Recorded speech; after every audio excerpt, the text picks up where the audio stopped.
देव संस्कृति की यह एक अद्भुत विशेषता है कि यहाँ व्यक्ति को सतत आत्मा के अविनाशी होने, जीवन के गतिशील रहने एवं मरणोत्तर जीवन के अस्तित्व का बोध कराया जाता है। यह आस्तिकवादी दर्शन का केंद्र बिंदु है। यदि वर्तमान जीवन व काया रूपी चोले को ही सब कुछ मान लिया गया तो जीवन के प्रति दृष्टि भोग प्रधान हो।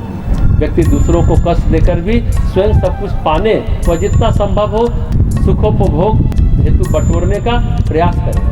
इसलिए व्यक्ति को हर दिन नया जीवन, हर रात नई मौत के रूप में नित्य अपने जीवन उद्देश्य के प्रति सोचने को बाध्य किया जाता है। मृत्यु से जीवन का अंत नहीं होता, यह विश्वास व्यक्ति को इसलिए दिलाना जरूरी है कि आशावादी दृष्टिकोण बना रहे, वह व्यक्ति स्वयं को वर्तमान स्थिति से विश्रेष्ठ स्थिति में पहुंचा सके और आत्मिक प्रगति के पुरुषार्थ हेतु सक्रिय रहे।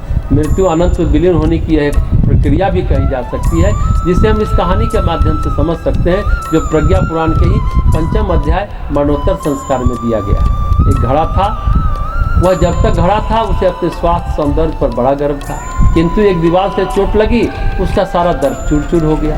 घड़ा टुकड़े टुकड़े होकर जमीन पर बिखर गया। अपनी इस स्थिति के लिए वह विधाता को कोसने लगा, तू कितना निष्ठुर है, तुमसे मेरी प्रसन्नता भी नहीं देखी गई, तू सदैव हंसते खेलते चेहरे को यूं ही मिट्टी में मिलाया करता। धरती ने आवाज़ सुनी तो घड़े को शांत करती हुई बोली, बस ऐसा न कहो, तुम्हें पता नहीं टुकड़े टुकड़े होकर किस अनंतता में लीन हो जाने का वरदान पा रहे हो। तो वास्तव में मृत्यु अंत नहीं अपितु अनंतता में विलीनता की कहानी मात्र, या यूँ कहें कि मृत्यु वर्तमान अवस्था का दूसरी अवस्था में रूपांतरण मात्र। हम सभी जानते हैं कि भगवान श्री कृष्ण ने भी कुरुक्षेत्र में किंग कर्तव्य विमूढ़ अर्जुन के भय का निराकरण कुछ इन्हीं तरह के भाव से किया था। जब अर्जुन युद्ध क्षेत्र में अपने सगे संबंधियों के मारे जाने की आशंका से भयभीत हो रहा था और गांडीव छोड़कर बैठ गया था कि मैं युद्ध नहीं करूंगा, क्योंकि इस युद्ध में हमारे रिश्तेदार सभी मारे जाए।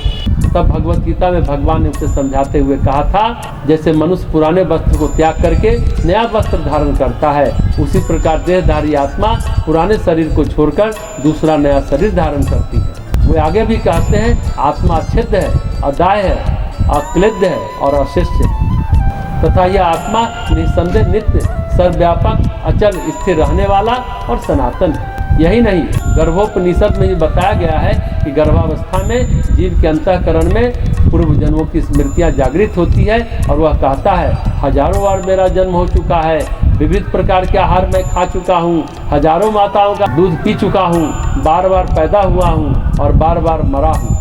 आत्मियों के लिए शुभ और अशुभ कर्म किए हैं, पर वे तो आज साथ है नहीं, साथ है मेरे कर्म ही, उनका ही फल मुझे मिल रहा। तो 18 महापुराणों में गरुड़ महापुराण का अपना एक विशेष महत्व है। इसके अधिष्ठात्री देव भगवान विष्णु हैं, अतः यह वैष्णव पुराण है। इसके महात्म्य में कहा गया, जैसे देवों में जनार्दन श्रेष्ठ हैं और आयुधों में सुदर्शन चक्र श्रेष्ठ है, वैसे ही पुराणों में यह गरुड़ पुराण हरि के तत्व निरूपण में मुख्य कहा गया है।